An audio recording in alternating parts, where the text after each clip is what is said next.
A soft, fresh breeze drifted through the open classroom windows, carrying with it the earthy scent of leaves, soil, and morning sunlight. This was the third day of our special series, and today was Nature Day, a day dedicated to exploring the beauty of the world around us and understanding why caring for it truly matters. Oliver, Sophie, and Max walked in together, like always, but today, each of them felt a different kind of excitement. Sophie held a small notebook decorated with leaf stickers. She had prepared questions for all the activities. Oliver looked calm but thoughtful. Nature always made him feel peaceful. Max, however, bounced through the door as if he were a wild squirrel set free. Nature Day, he shouted at the top of his lungs. Sophie immediately clapped a hand over his mouth. Max, don't scare nature away before the day even starts. Max mumbled something that sounded like a muffled, unconvincing sorry. Their teacher stood near the board, surrounded by jars filled with leaves, tiny branches, stones, and seeds. Colorful posters showed the water cycle, plant growth, recycling symbols, and animals from different habitats. She greeted the class warmly. Today we will connect with nature, learn how to protect it, and discover how small actions make a big difference. Remember, nature takes care of us, so we must take care of it too. Max saluted dramatically. I will protect the world, Sophie whispered. You can start by not shouting.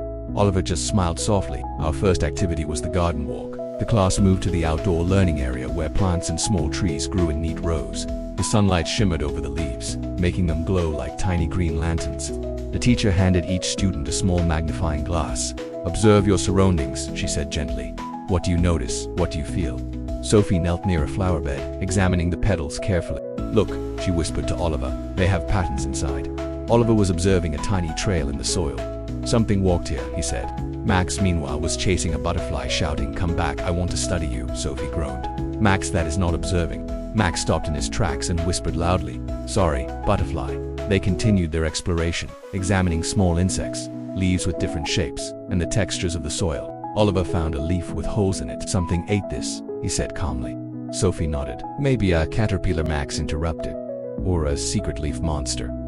Sophie rolled her eyes. There is no leaf monster, Max whispered. Not with that attitude. Oliver couldn't help but laugh.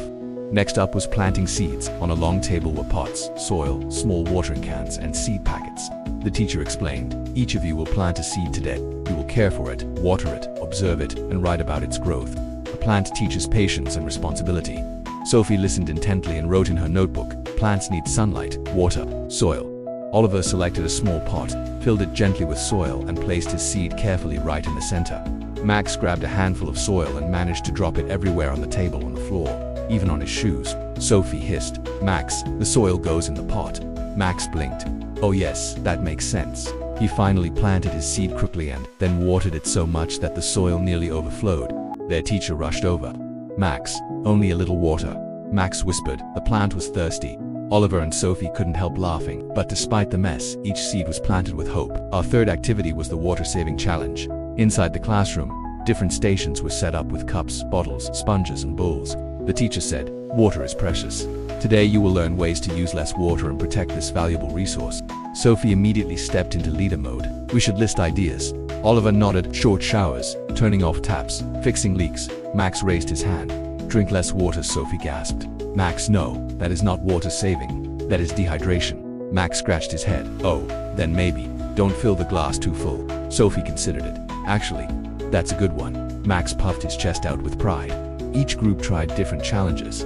One was to squeeze a sponge into a cup using the least amount of water possible. Oliver worked carefully, using tiny amounts. Sophie used strategy to save every single drop. Max splashed too hard at first and soaked the table. Oops, he whispered. But slowly he learned to use less. The teacher smiled. Small effort, big difference. Then it was time for the recycling relay. 3 bins were placed at the end of the room: paper, plastic, and general waste. The children had to run, pick an item from a pile, and drop it into the correct bin. Sophie placed everything perfectly. Oliver moved a bit slower but was just as accurate. Max grabbed items so fast that he almost dropped them, but surprisingly, he put all of them in the right bins. Sophie looked shocked.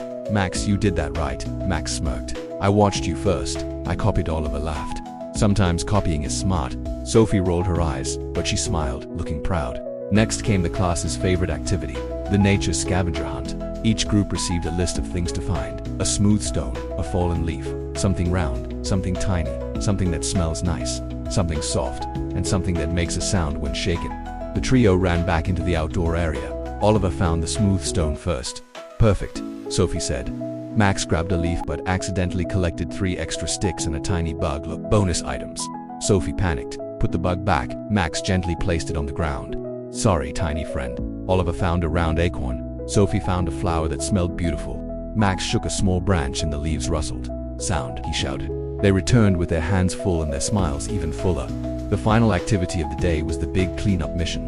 The teacher announced, taking care of nature also means keeping it clean. Today we will clean this area and make it beautiful again. Gloves and small trash bags were passed out.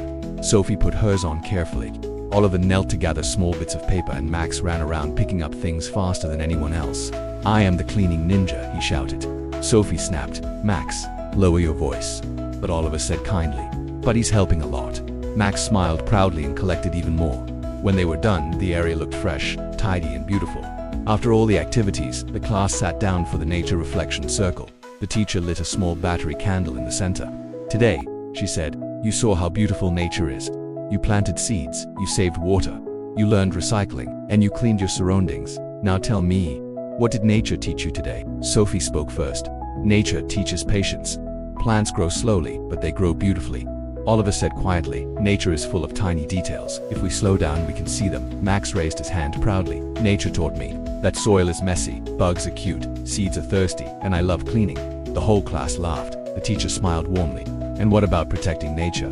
Sophie said gently. Small actions matter, Oliver added. Caring is important. And Max shouted, we must save the world. Sophie groaned. Max, but the teacher chuckled. In your own way, Max, you are right. When the final bell rang, the trio walked out together with their planted pots in their hands. Sophie held hers carefully, like a baby. Oliver walked slowly to keep the soil steady. Max swung his pot proudly. My plant will grow the biggest, Sophie said calmly. Only if you don't drown it. Oliver added softly, or drop it. Max nodded. Okay, I will take care of it. They walked home, smiling, carrying not just seeds, but valuable lessons. Nature Day had taught them that the world around them was alive and precious and that even children could help protect it. As the sun set on the horizon, the 3 friends knew one thing for sure. They had become caretakers of the earth, small heroes with big hearts. Thanks for watching, and remember to join us next time.